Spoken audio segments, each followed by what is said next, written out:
A proper date table unlocks all of Power BI's time intelligence. YTD, Mom, same period last year. It is one of the most important pieces of any model.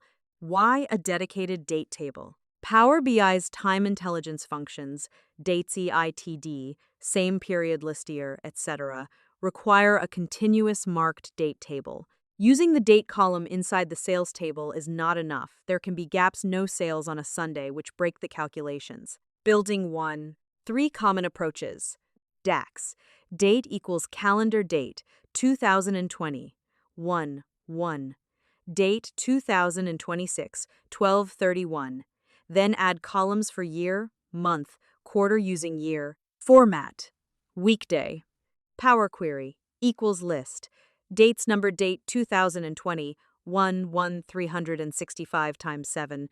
Number duration 1000. Then convert to a table and add columns. Pre-built. Import an Excel calendar from your finance team that includes the company's fiscal year. Essential columns. Date. The actual date, the relationship column. Year number, for example, 2026. Quarter Q1, Q2. Month number 112. And month name January. Weekday name and weekday number. Year month, for example, 2026 to 05, useful for sorting. Is weekend. Is holiday optional booleans. Mark as date table. Model view. Right-click Date Table, mark as Date Table, choose the Date column. This tells the engine to treat it specially and enables time intelligence. Date hierarchies. Once relationships are set, Power BI auto-creates a year, quarter, month, day hierarchy you can drag onto an axis and drill through. Try this. Build a calendar table for reporting. In Modeling New Table, enter.